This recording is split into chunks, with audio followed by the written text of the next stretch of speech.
السلام عليكم. فيديو النهاردة حلو جدا. هنعمل ايه؟ هنعمل احلى عصير برتقان تقدري تعمليه ويملى سفرتك في رمضان. كل سنة وانتم طيبين ورمضان كريم عليكم وعلينا جميعا ان شاء الله. فيديو النهاردة مش عادي، فيديو سهل جدا وبسيط، وهتقدري تملي خير في بيتك بطريقة سهلة جدا، وحاجة طبيعية، حاجة بيور. يعني مش قادرة اقول لكم جمال. شايفين ما شاء الله في سر في الفيديو نعرفه مع بعض ان شاء الله. انا شيرين ودي قناتي حلو وحادق مع شيرين. لو عجبتك الوصفة اوعي تنسيني في اللايك والشير وسبسكرايب للقناة. معانا تبارك الرحمن كمية من البرتقان والجزر، دول حوالي 5 كيلو من البرتقان وكيلو ونص من الجزر. قطعنا الجزر بالشكل اللي انتوا شايفينه ده، طبعا قشرناه وقطعناه. هنضيف عليه حوالي كوبايتين من السكر، طبعا الكمية دي مناسبة جدا لكيلو ونص الجزر. بعد ما ضفنا السكر بالشكل ده هنضيف عليها حوالي كوبايتين من المية. هنا انا بحتاج المية عشان تسهل تسوية الجزر وما ياخدش تسوية كتير على النار. طبعا انتوا عارفين الجزر دلوقتي الموسم بتاعه ومفيد جدا وحلو جدا، وهيعمل يعني تكاية حلوة قوي في العصير بتاعنا. هنا بقى بعد ما الجزر استوى زي ما انتوا شايفينه، يعني ما خدش حاجة خالص على النار. كل ما تقطعيه رقيق كل ما يستوي معاكي بسرعة. وده الصوص بتاعه طبعا احنا هنستخدمه. قطعنا البرتقان بالشكل اللي انتوا شايفينه ده، وهنجيب الخلاط بتاعنا بقى ونبتدي نعمل العصير. انا هنا مش بعصر البرتقان ولا اي حاجة. البرتقان ده على فكرة برتقان بسرة مش برتقان بلدي. والسر هنا في البرتقان بسرة ان هو مش بيبقى فيه بذر كتير. جربوا وصفات البرتقان المعصور اللي هو البلدي في الخلاط وحطوه في الفريزر، مع الحفظ ابتدى ان هو يمرر.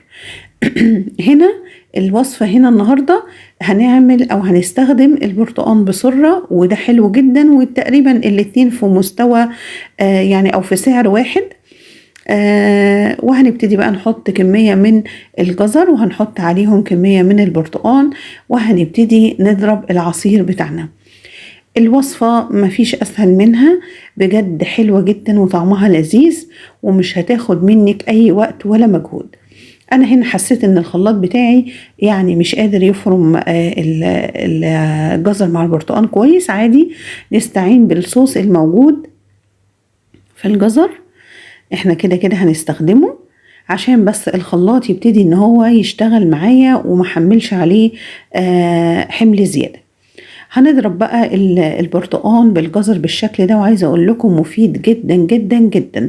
وزي ما احنا عارفين اصلا الجزر ملهوش شخصية، يعني ملهوش طعم او مزازة او اي حاجة ان كانت، هو بس بيعزز اللون، وكمان بيدي سكارة اكتر للبرتقان.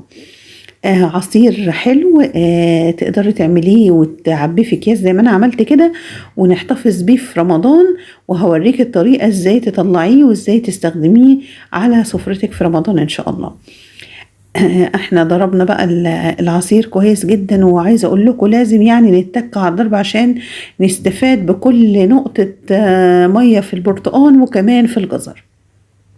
اضربي بقى كويس جدا زي ما انت شايفه كده. الكميه ما شاء الله حلوه، عملت لي يعني كميه ما شاء الله مش وحشه. دول 5 كيلو برتقان زي ما قلت لكم، وحوالي كيلو ونص من الجزر. بعد ما هنضرب بقى الكمية زي ما انتوا شايفين كده، هنبتدي بقى في حاجتين تقدري تعمليهم. لو انت حابة تصفيه قبل ما تشيليه في الفريزر عادي جدا، مش عايزة تصفيه مفيش اي مشكلة. انا ما صفتوش، انا حبيت ان انا اشيله او احتفظ بيه بالشكل ده. هنا بقى بعد ما ضربنا البرتقان بالشكل اللي انتوا شايفينه ده، تبارك الرحمن على اللون والقوام. يعني عايزة اقول لكم ده عصير مركز 100%. احنا يعتبر ما حطيناش عليه اي ميه خالص. يعني انت الكيس اللي انت هتطلعيه ده هتبتدي ان انت تحطيه في شفشق الخلاط وتزوديه ميه، وطبعا السكر حسب الرغبه، لو انت حابه تضيفي سكر تاني هتكتفي بالسكر اللي موجود اللي احنا حطيناه على الجزر في التسويه، مفيش مشكله، ده هنا حسب رغبتك انت. عايزه اوريكم القوام بتاعه، حاجة كده بيور، حاجة كده جميلة جدا بجد، عصير طبيعي ولا مواد حافظة ولا ألوان ولا أي حاجة من الكلام اللي احنا بنشوفه في الأسواق. بجد ولادك هيستفادوا بيه جدا، ضيوفك هيحبوه جدا جدا. مش أول مرة أعمله، أنا عملته معاكم قبل كده السنة اللي فاتت، بس عملناه بالبرتقال البلدي وحفظناه صحيح، يعني قطعنا البرتقال وحفظناه صحيح، وكان فعلا من التجربات الناجحة. انا السنه دي حبيت اضربه معاكم ونبقى عاملين حاجه مختلفه بنوع برتقان تاني، تمام، عشان يبقى عندنا كذا طريقه، والطريقه اللي انت حباها ومفيده ليكي وسريعه ليكي اعمليه. طبعا هنا انا هبتدي بقى احفظ البرتقان بتاعي في اكياس تلاجة عادي جدا. طبعا الكمية دي حسب انت احتياجك ايه، حابة بقى تعملي كيس كبير، حابة تعملي كيس وسط، يعني زي ما انت شايفة، وعدد اسرتك قد ايه ابتدي ان انت اعملي. انا استكفيت بالكمية دي طبعا، لان لسه هنزودها طبعا ميه عند اما نيجي نضربها في الخلاط، فهتبقى كميه مناسبه حلوه جدا. تبارك الرحمن، شايفين اللون؟ حاجه كده طبيعيه، حاجه كده ما فيهاش اي غلطه، ما فيش غلطه بجد. نفسي تجربوا الوصفه دي واعرف رايكم في الكومنتات ان شاء الله. وده كان شكل الاكياس بعد ما عبيتها كلها، ما شاء الله الكميه حلوه زي ما قلت لكم، ده كده عصير مركز بيتخفف بالميه عادي. حطي بقى تلج، حطي اللي انت عايزاه، دلعي بقى ضيوفك ودلعي ولادك زي ما انت حابه.